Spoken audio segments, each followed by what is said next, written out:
તારીખ 21/7/2024 આજે ગુરુ પૂર્ણિમાનો પવિત્ર દિવસ છે. તો સૌથી પહેલાં સદગુરુદેવ શ્રી નીતિન સાહેબના શરણોમાં લાખ લાખ વંદન, કોટી કોટી પ્રણામ. સદગુરુદેવ શ્રી નીતિન સાહેબની સદા જય હો. બધા જ મૂળ જ્ઞાની સંતોના શરણોમાં પ્રણામ. બધા જ મૂળ જ્ઞાની સંતોની જય. તો આ સત્સંગમાં નીતિન સાહેબ કહી રહ્યા છે કે આ જ્ઞાન એ લોકો માટે છે જે ભટકીને થાકી ગયા છે અને પરમાત્માને પ્રાર્થના કરે છે કે હે મારા માલિક, અમારી ઉપર દયા કરો, અમને સાચું નામ આપો અને આ જન્મ મરણમાંથી મુક્ત કરો. તો એવા હંસો માટે ફક્ત આ જ્ઞાન છે. તો વાણીમાં કહે છે, मानव इंद्र गजेंद्र नराधम जोन 3 लोक को राज करेंगे.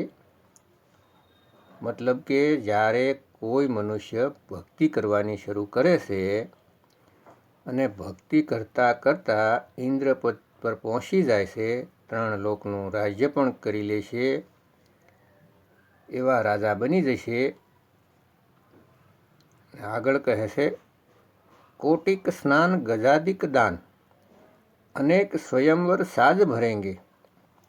मतलब કે કરોડો વખત સ્નાન કરવાનું પુણ્ય મળી જશે, લાખો કરોડો હાથીનું દાન કરવાનું પુણ્ય મળી જશે, અનેક વાર સ્વયંવરમાં જીતવાનો મોકો મળશે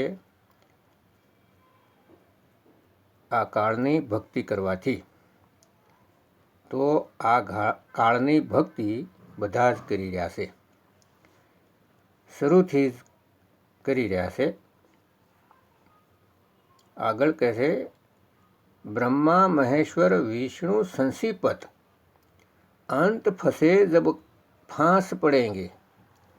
એટલે કે જે ભક્તિ બ્રહ્મા વિષ્ણુ અને મહેશ કરે છે, ઓમકારનો જાપ કરે છે, અનહદ નાદને સાંભળે છે, કાન અને આંખ બંધ કરીને યોગ કરે છે, તેઓ પણ જન્મ મરણથી મુક્ત નહીં થઈ શકે. તેઓ પણ વારંવાર અવતાર ધારણ કરીને આવે છે, દરેક યુગમાં આવશે જન્મ લઈને. કેટલાક લોકો કહે છે કે કબીર સાહેબ પણ આવે છે. તો અહીં વાત ક્લિયર કરી દઉં. જેમ કે તમે પાણીમાં પડી જાઓ અને તમને તરતા નથી આવડતું, તો તમે બસાવો કરશો અને તમારો અવાજ સાંભળીને એક તરવૈયો પાણીમાં કૂદે છે અને જોવાવાળા જોશે કે બંને પાણીમાં છે, બંને ભવજળમાં છે અને ડૂબી રહ્યા છે. પરંતુ જે જ્ઞાનીજન હશે તે સમજી જશે કે આ તરવૈયો ડૂબવા નથી આવ્યો. દુનિયામાં તેઓ તો ડૂબતાને બસાવવા માટે આવે છે. આ સમજો. જેમ કે રાષ્ટ્રપતિ જેલમાં જોવા માટે જાય કે કેદીઓની હાલત કેવી છે, ત્યારે કોઈ એવું વિચારે કે રાષ્ટ્રપતિ પણ આપણી જેમ જેલમાં છે, તેઓ પણ કેદી છે, તો તેમનો ભરમ છે, વહેમ છે. રાષ્ટ્રપતિને કોઈ કેદ ન કરી શકે. રાષ્ટ્રપતિ તો તેઓને પણ છોડાવી શકે છે જેમને ફાંસીની સજા થઈ ગઈ હોય. જો તે લોકો રાષ્ટ્રપતિની પાસે દયાની અરજી કરી દે અને રાષ્ટ્રપતિની પાસે માફી માંગે અને જો રાષ્ટ્રપતિને દયા આવી જાય તો તેઓ જજના ફેસલાને પણ બદલી નાખે છે.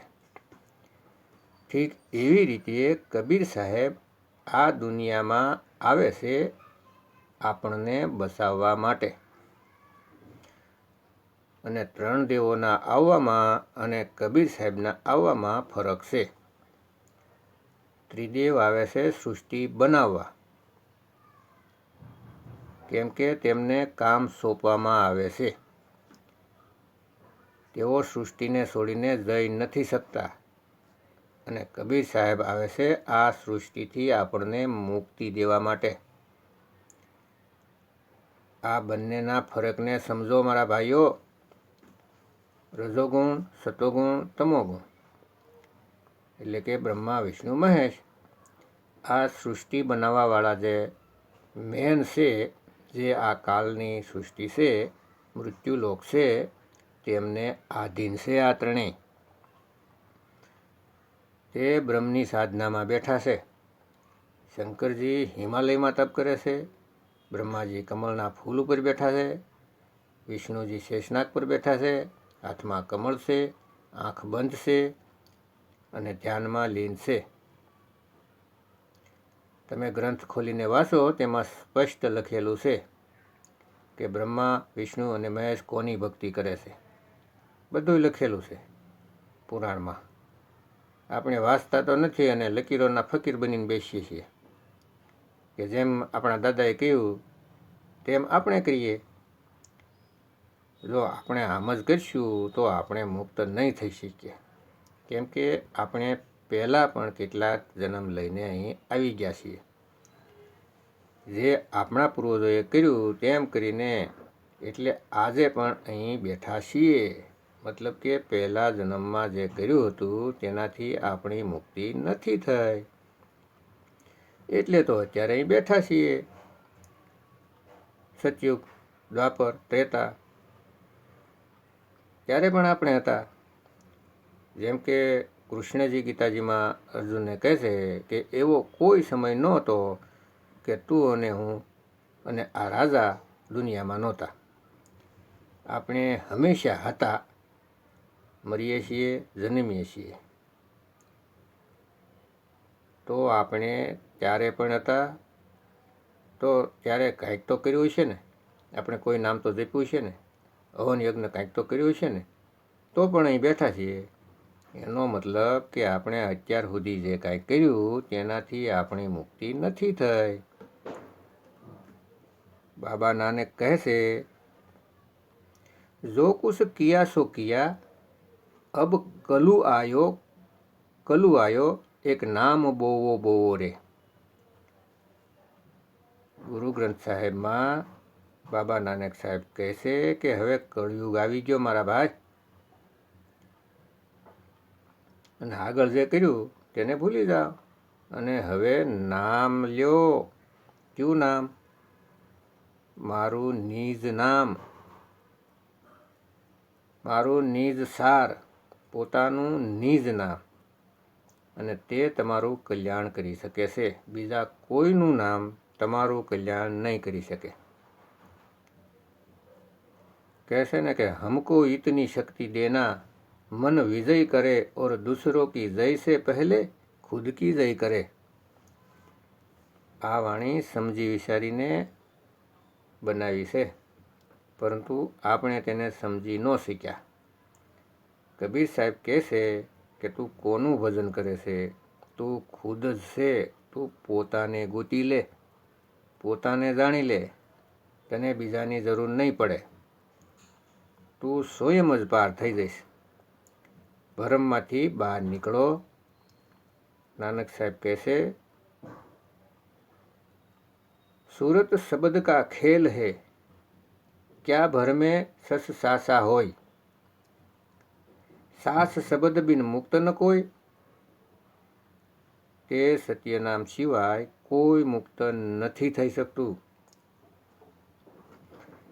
જૈસે જલ में कमल निरालम, मुर्गा भी निशाने, और सूरत शब्द भवसागर तरिए, નાનક નામ બખાનીએ. જેમ કે પાણીમાં કમળ નિરાળું એટલે કે કમળ જળમાં જ હોય છે, પરંતુ તેની પાંખડીને પાણી અડતું નથી, તેના પાન બિલકુલ સૂકા હોય છે. જેવી રીતે જળમાં મુરગાબી નામનું પક્ષી હોય છે, જે આખો દિવસ પાણીમાં રહે છે અને જ્યારે બહાર આવે છે તો સૂકી પાંખો દ્વારા ઉડી જાય છે. પાણી તેને ભીજવી ન શક્યું. ઠીક એવી રીતે સુરતી અને શબ્દનો મેળ બતાવેલ છે. દુનિયામાં બધાય કામ કરતા રહો, જ્યારે અંત સમય આવશે તો સુરત શબ્દનો મેળ કરી લ્યો. સુરત શબ્દમાં લગાવો અને નીકળી જાઓ, મુરગાબી પક્ષીની જેમ. સુરત શબ્દ ભવસાગર તરીએ, નાનક નામ વખાણીએ. સુરત અને શબ્દ વચ્ચે કાંઈ નહીં, વિહંગમ યોગ ભવસાગરને પાર કરાવે છે. તો સુરત શબ્દ યોગ શીખી લ્યો ભક્તો, તે પાર કરશે. રહે એકાંત એક મન વચ્યા, અહીં ખૂબ જ ગહેરાઈ છે. આને સમજવાની કોશિશ કરજો. રહે એકાંત એટલે કે એકલા જ રહેશો, કોઈની જરૂર નહીં પડે. પોતાનું નિજ રૂપને પ્રેમ કરશો, નિજ નામથી પ્રેમ કરશો, કોઈ પણ આશા નહીં રહે.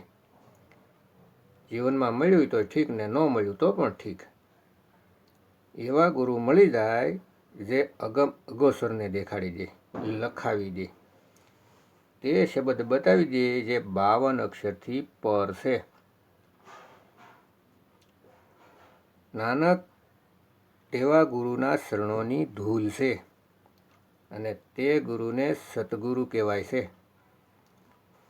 સતગુરુ સોઈ તો નામ બતાવે, બાકી ગુરુ કોઈ કામ ન આવે. અને અધૂરા ગુરુ છે કહે છે કે સતનામ ઓહમ સોહમ છે. અરે ભાઈ, તે સતનામ નથી.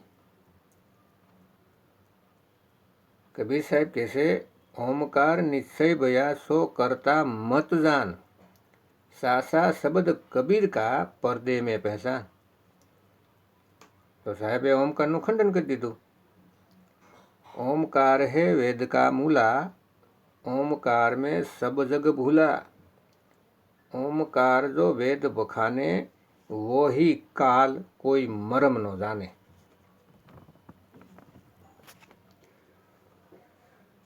અને સોહમને કહે છે, જોજન હોગે જોહરી રતન લેંગે બિલગાય. સોહંગ સોહંગ જપી મુવા, મિથ્યા જન્મ ગવાય. અહીંયા સોહમનું પણ ખંડન કરી દીધું. ઓમ પણ ખંડન, સોહમ પણ ખંડન. તો પછી ઓમ અને સોહમ કઈ રીતે સતનામ થયું? ઓમ પણ અધૂરા, સોહમ પણ અધૂરા. તો બંને અધૂરા મળીને કેવી રીતે પૂર્ણ થઈ શકે? ક્યારેય નહીં થઈ શકે. જે ચીજ તમને મુક્તિ ન આપી શકે તે ઝેર સમાન છે, વિષ છે. નાનક સાહેબ કહે છે, નામ બિના સબ કૂડ પસારા. નામની વગર બધું જ કૂડ છે, કચરો છે, ખરાબ છે, નકામું છે, એટલે કે ઝેર છે, ગંદકી છે. તો સોહમ અને ઓમ કૂડ થયું, કેમ કે મુક્તિ નથી મળતી, એટલે ઝેર થયું. માની લો કે એક ગ્લાસમાં ઝેર છે અને તમે ઝેર પીવો છો, તો ઝેર તો અસર કરશે જ. અને પછી એમ કોઈ કહે કે નહીં ભાઈ, શેરડીના રસમાં મેળવીને આપીશ. અરે ભાઈ, ઝેર તો ઝેર જ રહેશે. જે વસ્તુ અસાર છે તે સાર થઈ નથી શકતી. 24 કેરેટ સોનામાં કોઈ બીજી વસ્તુ નથી હોતી. અને જો મિલાવટ છે તો તે 24 કેરેટ સોનું નહીં રહે, તેમાં અશુદ્ધિ આવી ગઈ. તો આ સમજો, સત તે હોય છે જેમાં કોઈ મિલાવટ નથી હોતી, કેમ કે મિલાવટ નામ જ માયાનું છે. સત જ એક એવી વસ્તુ છે જે 100% શુદ્ધ છે, જેને ખાલીસ કહેવાય છે. અને સત જ તો સાહેબ છે. સતનામ કહો, સત્પુરુષ કહો, સત શબ્દ કહો, એક જ વસ્તુ છે. આદિ નામ કહો, આદિ અક્ષર કહો, આદિ પુરુષ કહો, આદિ સ્વરૂપ કહો, આદિ ગણેશ કહો, આદિ નિરંજન કહો, આ બધી એક વસ્તુ છે. આને સમજો ભક્તો. આગળ કહે છે, ત્રણેય દેવો યુગો યુગો સુધી ભક્તિ કરે છે, બેસી રહે છે, પરંતુ મુક્ત નહીં થઈ શકે. એવો બ્રહ્મા સમાઈ જશે અને ફરી પાછા આ દુનિયામાં આવશે. ફરી સર્જન કરવા માટે ફરી સૃષ્ટિ બનાવવી પડશે. તે મુક્ત નહીં થઈ શકે. જે નર શ્રીપતિ के पस है તે નર ફિર ન દેહ ધરેંગે.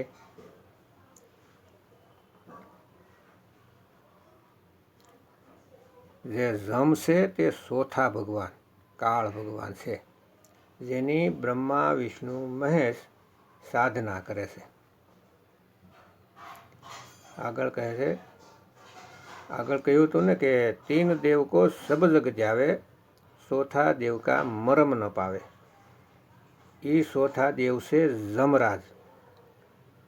ચોથા છોડ પંચમ કો જાવે, તે પાંચમા છે જે નર શ્રીપતિ. આ છે પાંચમા. બ્રહ્મા વિષ્ણુ મહેશ 3 થયા, યમરાજ ચોથા થયા અને શ્રીપતિ પાંચમા.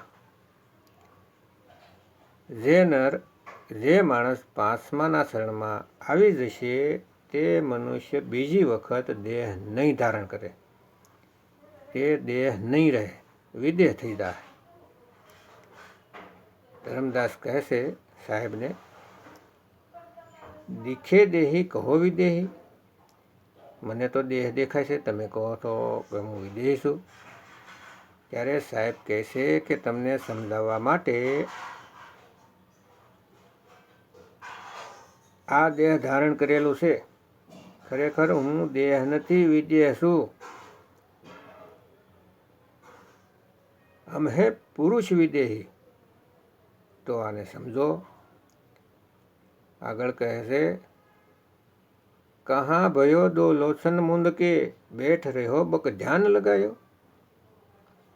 મતલબ કે જે લોકો આંખ બંધ કરીને બેસી જાય છે નામ જપવા માટે, ગુરુએ જેટલા નામ આપ્યા હોય તે પ્રમાણે, કોઈને 1 આપ્યું હોય, કોઈને 2, કોઈને 3, કોઈને 5, કોઈને 10, તે નામ જપવા બેસી જાય છે.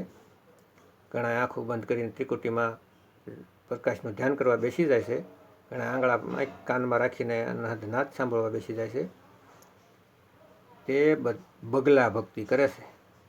એ ભક્તિ કરે છે પણ સત્ય ભક્તિ નથી. તેને તેનું કોઈ ફળ મળશે નહીં, સમય બરબાદ થશે. જેમ કે બગલો એક પગ ઉપર પાણીમાં ઊભી જાય છે આંખ બંધ કરીને, અને જેવી જ માછલી આવે છે કે તરત જ ભક્ષણ કરે છે, ખાઈ જાય છે.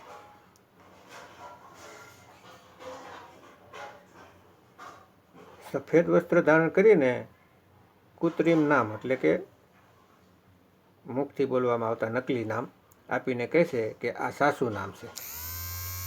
તો આવા ગુરુ ખુદ તો નરકમાં જાય છે, સાથે શિષ્યને પણ લઈ જાય છે. જે ગુરુ આંખ બંધ કરાવીને ત્રિકુટીમાં ધ્યાન કરાવે છે તેને બગલા ધ્યાન કહે છે. આગળ કહે છે, નાત ફિર્યો 7 સમુદ્ર, લોક ગયો પર લોક ગવાયો. તો કેટલાક ગુરુ એવા છે જે નદીમાં નાવાનું કહે છે.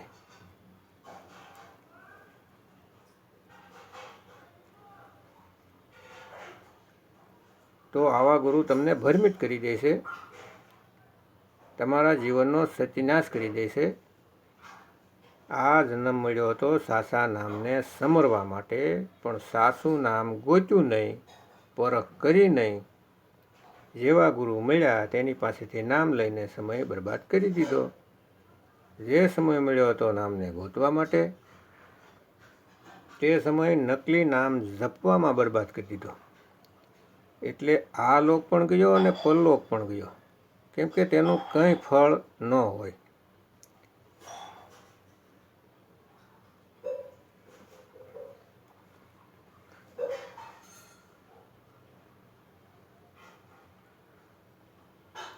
એટલે કે કેટલાક ભક્તિ પણ નહીં કરે અને સમય વિતાવી દે છે, તેઓને જે નકલી નામ જપીને સમય બરબાદ કરશે અને ગલત કામમાં સમય બરબાદ કરી દેશે, સાસુ કહું સુન લ્યો સબ જીન પ્રેમ કિયો તીન પ્રભુ પાયો। જે કોઈ સતને પ્રેમ કરશે, સત્સંગને પ્રેમ કરશે તે પાર થશે। કેમ કે ગુરુના સત્સંગ સાંભળવા, એવા ગુરુનો સત્સંગ મળી જશે જેનાથી મુક્તિનો રસ્તો મળી જશે। પછી કોઈ પણ હોય, ગમે તે ભાષાના હોય, તેનાથી કોઈ ફરક નથી પડતો, પણ જ્યાં સત્ય વસ્તુ મળે છે ત્યાં લાગી જાઓ। આપણે તો વસ્તુથી મતલબ છે, તેના નામથી નહીં। આગળ કહે છે, કાહુલે પાહન પૂજ રહ્યો, શિર काहुरे गले लिंग लटकायो और काहू लखियो हरि अवाछी। દિશામાં ही કાહુ શીશ નવાયો। કહેશે કેટલાક લોકો પથ્થર પૂજવા લાગે છે અને કેટલાક ગલામાં લોકેટ ટાંગી દે છે, તો આ બંને ભરમજાળમાં રહેશે। અને કેટલાક વિચારે છે કે કોઈ ખાસ દિશામાં છે, જેમ કે પૂર્વમાં ભગવાન છે, કેટલાક પશ્ચિમમાં માથું નમાવે છે કે પરમાત્મા પશ્ચિમમાં છે। મુસ્લિમ સમાજ પશ્ચિમ દિશાની તરફ નમાઝ પડે છે। કેટલાક ભૂતોને પૂજવા લાગે છે, જેમ કે મૂર્તિ ઊભી છે તો ઊભી મૂર્તિની પૂજા કરવા લાગશે। કેટલાક પડી મૂર્તિની પૂજા કરવા લાગશે। પડી મૂર્તિ એટલે કબરની, એક ખડી મૂર્તિ મંદિરમાં, એક પડી મૂર્તિ કબરમાં, તો બંને ઉલઝનમાં રહેશે, બધાય ખોટી દિશામાં ઉલઝીને રહેશે। તે શ્રી ભગવાનનો ભેદ ન જાણ્યો, જે પાસમાં આત્મ સ્વરૂપ છે તેનો ભેદ કોઈને ખબર પડી નહીં કે તે કોણ છે। તે સતનામ છે, તેને જ સતનામ કહે છે। સતનામ કોઈથી ડરતા નથી, કાળ તેનું કંઈ નથી બગાડી શકતા। તે સતનામ નિર્વૈર છે, તે કોઈને મારતા પણ નથી। એકો સતનામ નિરપૌ નિર્વૈર અકાલ મૂરત અજુની છે ભંગ। આત્મા કોઈ શરીરમાં નથી આવ્યા, એ તો સુરતી ફસાયેલી છે શરીરમાં, જે મન અને તનને ચલાવી રહી છે અને પોતાને ભૂલીને મન અને તન સમજે છે। તે ચેતનાને લીધે આ મન અને તન ગતિશીલ રહે છે। આ ભરમજાળથી કાઢવા કબીર સાહેબ આવે છે। कैसे जीव जनैया तू चेतन है, पक्का देख ठिकाना और तेरा दूर को जानो। તારે આ બંનેથી દૂર થવું પડશે, પોતાના સ્વરૂપમાં આવવું પડશે, નહીતર અહીં જ રહી જશો। તીન ગુણ અને ચોથા જે તેમના પિતા છે તેને સારી રીતે સમજો। तीन गुणों की भक्ति में भूल पड़ा संसार, कहे कबीर निज नाम बीन कैसे उतरो पार। તમારું પોતાનું નામ વગર તમે પાર નહીં થઈ શકો। બીજા કોઈનું નામ જપીને તમને પોતાનું જ્ઞાન નહીં થાય। નિજ નામ નિજ રૂપ નહીં મળી શકે। બોધ સાગરમાં કહે છે, આદિ નામ નિજ સાર હે ભાઈ, જમ રાજા નિકટ નહીં આય। જ્યારે તમે નિજ નામ આત્મ સ્વરૂપને પ્રાપ્ત કરી લેશો તો અજર અમર અવિનાશી થઈ જાવશો। કાળ તમારી પાસે ફરકી પણ નહીં શકે। તો આ જ્ઞાનને સમજો, આ મૂળ જ્ઞાન છે ભક્તો, પવિત્ર જ્ઞાન નથી, કહાની જ્ઞાન નથી, આ અસલી નિતત્વ જ્ઞાન છે। તત્વ જ્ઞાનથી નિરાળા તો તમારી સામે જ્ઞાન રાખેલું છે, તો તમારે હવે નિર્ણય કરવાનો છે। તમારે ખુદ આત્મકલ્યાણ કરવાનો છે, કોઈ ઉપરથી નહીં આવે, તમે ખુદ જ તમારું કલ્યાણ કરી શકો છો. મૂળ જ્ઞાનને સમજો અને અપનાવો. આ સ્વયં સદગુરુ કબીર સાહેબનું જ્ઞાન છે. શરીરનો મોહ નથી કરવાનો, શબ્દની સાથે પ્રેમ કરો, નહીતર ફરીથી દેહમાં આવી જશો. સત્સંગથી પ્રેમ કરો, સત્સંગથી જ વિવેક જાગશે. તો સદગુરુદેવ નીતિન સાહેબના સત્સંગ વારંવાર સાંભળતા રહો અને પોતાનો વિવેક જગાવો. જય ગુરુ નીતિન સાહેબ, જય ગુરુ વૈરાગ સાહેબ, જય ગુરુ મદન સાહેબ, જય જય મુક્તિના દાતા કબીર સાહેબની જય.